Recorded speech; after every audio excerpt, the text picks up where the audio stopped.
Thank you for tuning in to our Week 1 preview and predictions for high school sports in Central Indiana. Michelle Garmon and I picked every game, and I came up with what I think is a pretty brilliant way of picking games. Every game is worth 10 points. The more a team is favored, the fewer points they are worth. So a game where we're pretty sure what we know is going to happen, the favorite team will be worth 1, the underdog will be worth 9. There will be other games where the favorite is worth 2 and the underdog 8, 7 and 3, 6 and 4, and we have a few toss-up games where both teams are worth 5. Please tune in every Thursday for our picks and predictions. And right now, if you're watching on YouTube, it's boring, but by next week we will have graphics in the background with everybody's picks, Michelle, myself, and all the local media that I've convinced to participate. You're listening to Central Indiana Sports Report's Week 1 High School Football Previews and Predictions Show with Greg Mingelt and Michelle Garmon. And here's Greg and Michelle. Good morning, good afternoon, or good evening, Central Indiana football fans, and welcome to the Central Indiana Sports Report.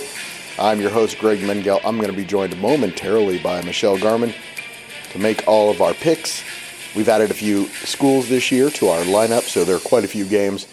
We're going to go through them pretty quickly.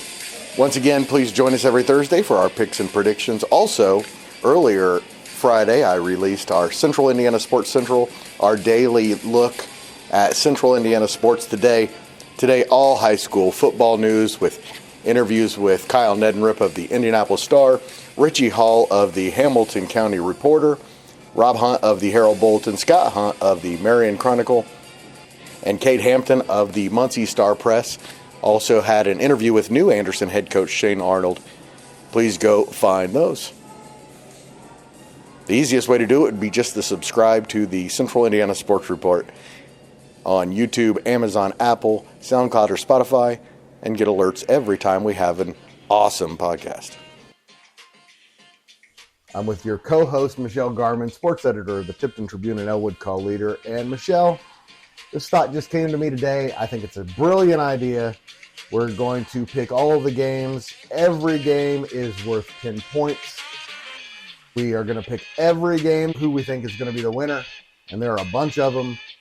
And we're going to go through it pretty fast. In the future, we will have all the other media's picks with us. And we'll probably have a guest and all that. But for today, we're just going to go through and pick every game. Every game is worth 10 points. I'm going to assign a total to each team. That's how many points you get if that team wins. So the first two games, and there are only two like this, are one team is worth 9 and one team is worth 1. I'm just going to assume you're going to pick the other team because there's no doubt about it. Madison-Grant's worth 1 point. Tri-Central's worth 9. And the other game, Greenfield-Central, is worth 1.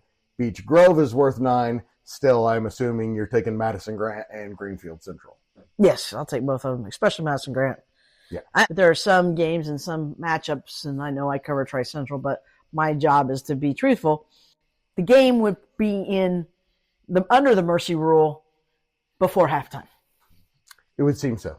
Same with Greenfield-Central, Beech Grove. The next set of games, Michelle, one team is worth 8, one team is worth 2. We're not absolutely certain who's going to win the game, but we're pretty sure. Tell me if I'm wrong. Otherwise, I'm going to assign it to you. Alexandria is worth 2, Wes-Del 8. You're still taking Alexandria, I assume. Yes. Mississinewa is worth 2. Norwell is worth 8. Still going to take Mississinewa, I assume. Here's one interesting. Blackford is kind of a program on the rise. They're taking on Jay County, which has been dominating Blackford lately, but isn't great. I give Blackford 8, Jay County 2. Still taking Jay County? I'm still taking Jay County. Blackford's under a new coaching regime, so if he's changed things, then he puts it, it's a learning curve in there, so I will take Jay County. I gave Kokomo a little bit of a chance against New Pal. I gave New Pal's worth 2, Kokomo's worth 8.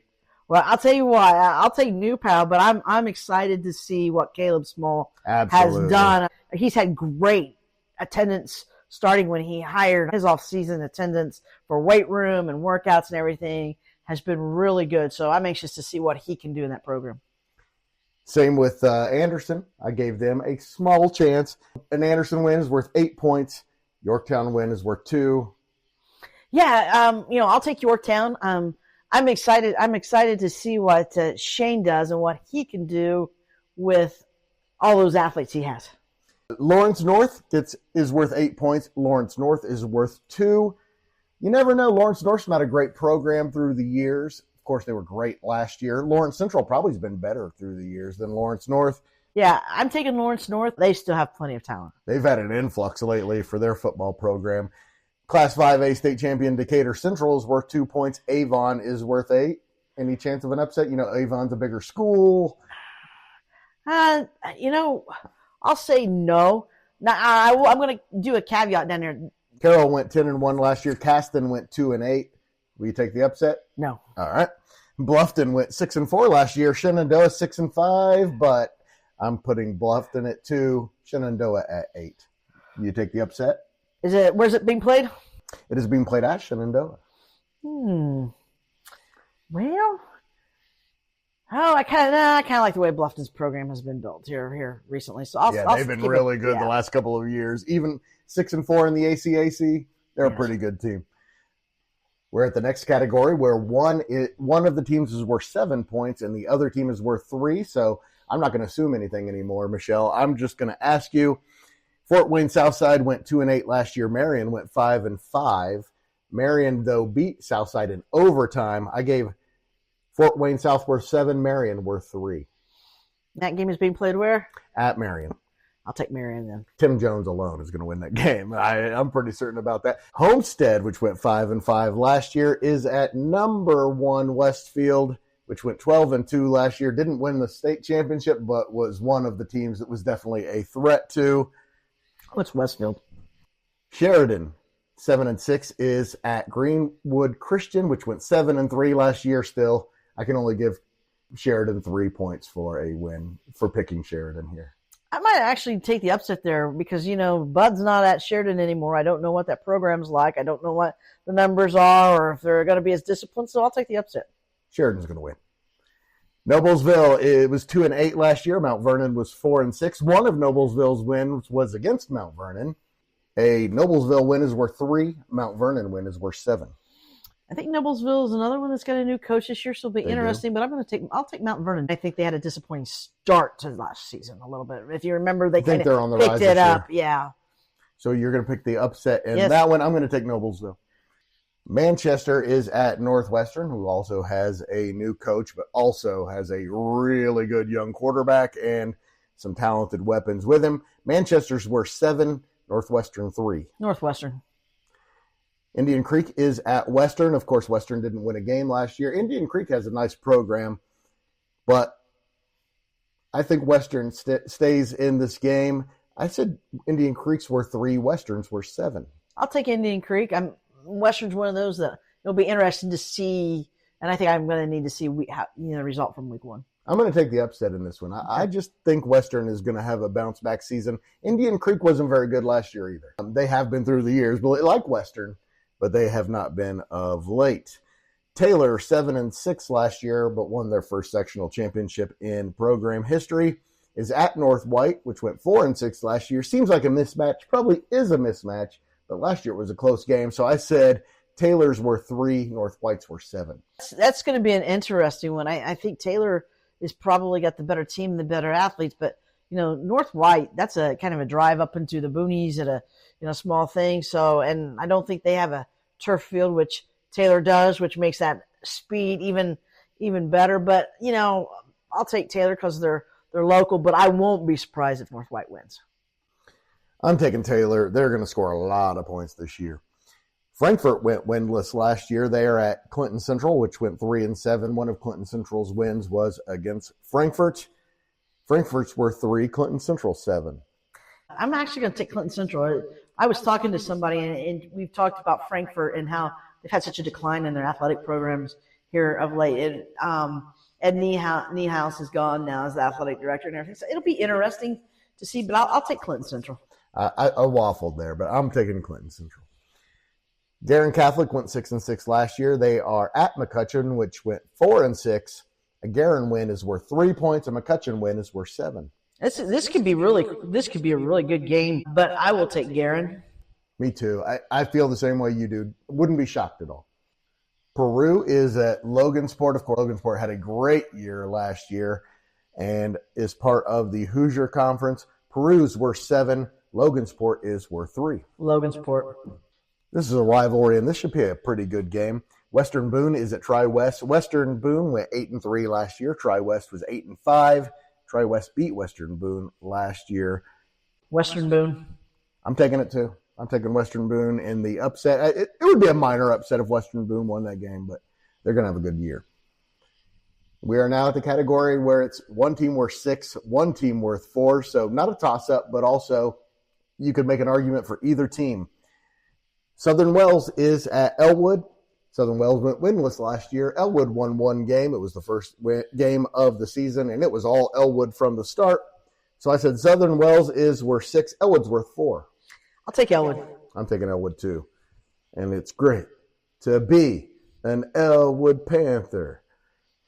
Fort Wayne Carroll's at Hamilton Southeastern. Should be a great game. If you were just going to take in a high school game casually this weekend, that might be one you'd want to take a look at.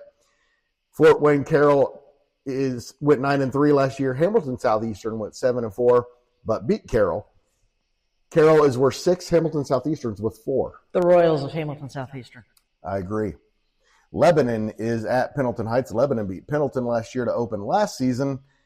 They went 9-3 and made it to a sectional championship. Pendleton Heights went 4-5 in the regular season, but reached the sectional championship game and played well at the end of the season, but they probably lost a lot. They are worth 6 points. Lebanon's worth 4.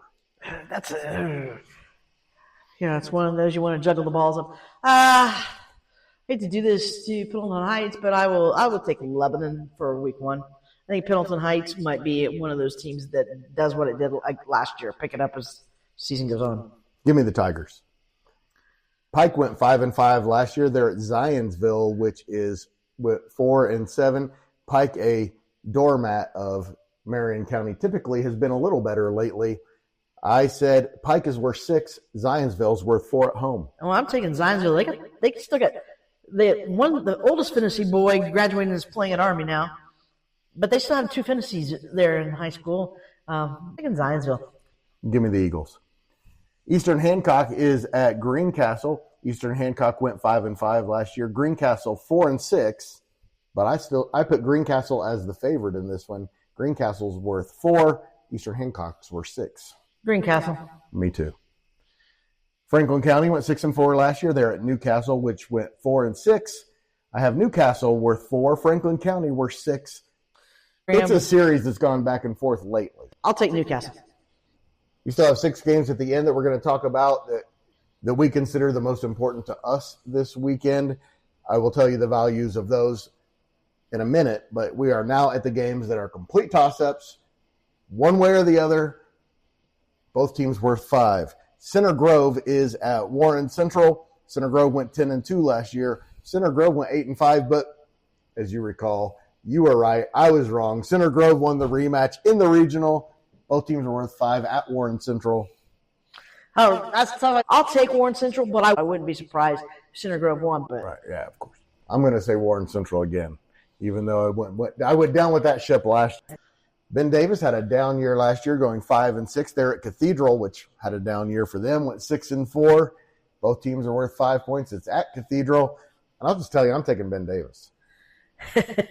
That's going to be an exciting game. You talk about a game to go watch on high school Friday night. That if you want high school football, that'll be a fun one to attend. You're taking Ben Davis? All right. I'll go different with you. I will take Cathedral. Lafayette Jeff had one of its best seasons ever last year, went 11-1 and won a sectional championship. They are at Chittard, which went 9-3 and won a sectional championship. I think this one's a toss-up. Who you got? It wouldn't bother me at all to see Lafayette Jeff win, but I think Chittard will win. Give me the Broncos. West Lafayette went 8-4 last year. They are at Harrison, which went 6-4. Harrison beat West Lafayette 30-22 last year and leads the all-time series 21-14. I call it a toss-up. Who you got? I'll take West Lafayette. Me too. We're thinking alike. All right, we have 6 games to watch. We're going to have 5, and then our game of the week. Here we go. Muncie Central went 2-8 last year. Delta went 5-6. They both have new coaches who are very well known around here. And are very good. And Lynch. And so those programs are both going to be on the rise. Michelle, Muncie Central's worth 8, Delta worth 2, but that's going to be for a short time. Muncie Central's going to be. Oh, I'll take Delta now, but I do. In another year or two, this game is just going to be so much fun. Because it's worth 8 points, I'll take Muncie Central. I would pick Delta straight up, but because it's worth 8 points, I really like the running back Dacian Eccles. And given that there's 8 points on the line rather than 2, make Kyle Brash an underdog, and there's a good chance that you are going to be wrong. So give me Muncie Central. Oak Hill went 6-4 last year. They are at Eastern, which went 8-5 and won a sectional. I have Oak Hill worth 4, Eastern worth 6. Make Oak Hill a slight favorite over the Comets. By the way, Oak Hill won the game last year 30-15 to open the season. I'll take Oak Hill. I think Josh Edwards' group is going to be good. And come back, but I'll still take Oak Hill. Carmel went just 3-7 last year. They take on Fishers, which went 7-5. I make Fishers worth 6 points, Carmel worth 4. I will tell you this: if I was not friends with and did not dog sit for the Colners, I might take Fishers, but I will take Carmel. If you did not dog sit for them and weren't biased, you'd be wrong because Carmel's winning this game. I'll take Carmel. I think Anthony is going to be poised for a nice year at quarterback. I think Carmel's going to be poised for a bounce back. Oh, I do too. And especially, you can't forget, they've got one of the best high school football coaches ever in Kevin Wright. Absolutely. And to toss-up games before we get to our game of the week, Eastbrook last year lost for the first time ever to Huntington North. This year, they have to go to Huntington North. But I say it's a toss-up, and I'd take an Eastbrook. I will take Eastbrook too, because they had a year that Jeff Adamson and staff and even players aren't really used to last year, and that what I would say Eastbrook was probably average considering their history. Average, yes. Just based on their own. Yes. So I think they probably have really dedicated themselves to making sure they're not average this year. So I'll take Eastbrook. Michelle, the CIC looks like a 5-team race that all 5 teams look pretty even. I think you could make a case for all 5 of them as CIC champions, of course. The defending champion Mississinewa, who beat Madison-Grant the last day of the season. Those 2 are clearly going to be 2 of the favorites.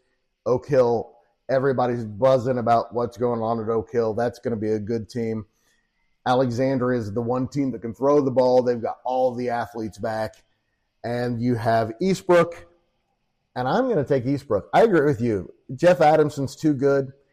And I think Bodie Howe will be the difference, and Eastbrook's going to win the CIC. That's my prediction. I'm going to wait a couple of weeks, and then I will let everyone's going to know in a couple of weeks who it's going to be. No, not necessarily, because everybody plays their non-conference games. And I'm just saying I want to wait a couple of weeks because have some guts. Make a pick. No. I want because I don't know what some of these new. I want a couple weeks to see kind of the results and to make sure that the key players make it through the first 2 weeks. And then week 1, before the conference play starts, week 3, I will let you know who I'm picking to win these conferences on week 3. All right, fair enough. Lapel went 9-4 last year. Hamilton Heights went 4-7, but I'm calling it a toss-up at Hamilton Heights. Who you got? I got Lapel. I just think that they're the stud wideout that they had, champion, graduated. I like Lapel. I like the fact that they've got Devin Craig, who is, and I think when you have a quarterback of that caliber. And a couple of really good junior wide receivers. Yes, I'll take Lapel. I think Lapel, it's really a shame they're not in a conference because they would be a conference contender in whatever conference they are. Tipton and Lapel to the CIC. Well, we all want it. Do what the fans want. It's going to be a special year for Lapel. They're going to repeat as sectional champions. What have they won? 5 of the last 10 years? They're going to win another one. But Hamilton Heights is going to win this game. And our game of the week. We know what that is. We just had one of the coaches here with us live and on the phone. That is Tipton at Frankton. Tipton went 7-5 last year, lost in the sectional championship. Frankton went 2-8. They did win 2 of their last 3 games. Tipton is worth 3. Frankton is worth 7. Who do you got? Tipton. Yeah. It's going to be a great year for the Blue Devils. I keep joking with Coach Toles the way he's talking. I'm guessing they're going 13-0. And it's a joke, but it is going to be a special year. They're going to have to stay healthy, and it is going to kind of determine on how that back end of their defense is. But I still believe that I compared Tipton's defense a lot to the slogan that you had last year, fast, physical, relentless. And I still think Tipton's defense, even though they got some new players in there, they're still going to be fast, physical, and relentless. And Frankton, like I said to Coach Wells, and he said, you said it, not me, they could have a pretty good team this year and start the season 0-7. That's how tough the schedule is. The 5 teams that we mentioned are contenders for the CIC. They play all 5 of those the first 5 weeks of the CIC after Tipton and Lapel. Poor Frankton, when we did talk about that with him. And the nice thing is the scheme is not new because Marty has coached that scheme for the Eagles. And their defense is, because of that, their defense has been ahead of the offense. But they're still going to have week 1, week 2, they're still going to face really good offensive teams with veteran quarterbacks. More so week 2, although I'll tell you what, I think Quinn Toll is going to be a special quarterback. That's what his grandpa said. His grandpa told me a couple months ago that he thinks he's going to be special at Tipton. Well, Jeff Adamson told me that in a post-game interview, and I did not, no prompting, last year after Tipton beat them in the sectional. Jeff Adamson has seen a lot, and he's seen Tipton's good quarterbacks too the last few years because of the sectional. So if Adamson is saying that Quintoll is special, with all his years, Quintoll must be special. He's very smart. He's a sponge. He loves to, be involved and do everything. And I think he's a good leader because he gets emotional, but not too emotional. He's a really good leader. And, I thought he was a good leader last year as a freshman, but this is going to be full command for him, I think, in that huddle. And I think he's a good leader. And, I'm looking forward to seeing how good the Blue Devils can be. I'm actually looking forward to seeing Frankton as they go in this new era under Marty. Of course, we love Marty. Marty was my freshman football coach, and I graduated from Frankton High School. You are a lifetime Tipton resident, except for your years in Bloomington. So we have a stake, and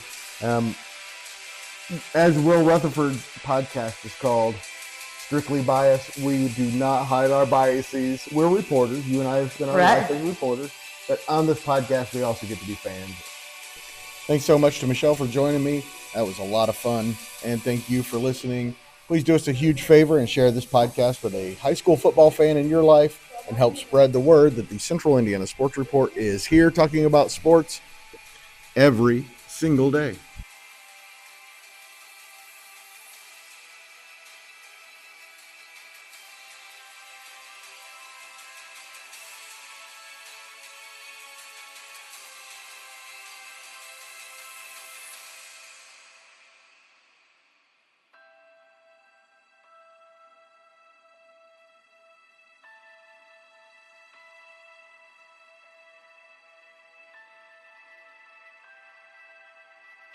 The Central Indiana Sports Report is a product of ITG Media, and I love Susie.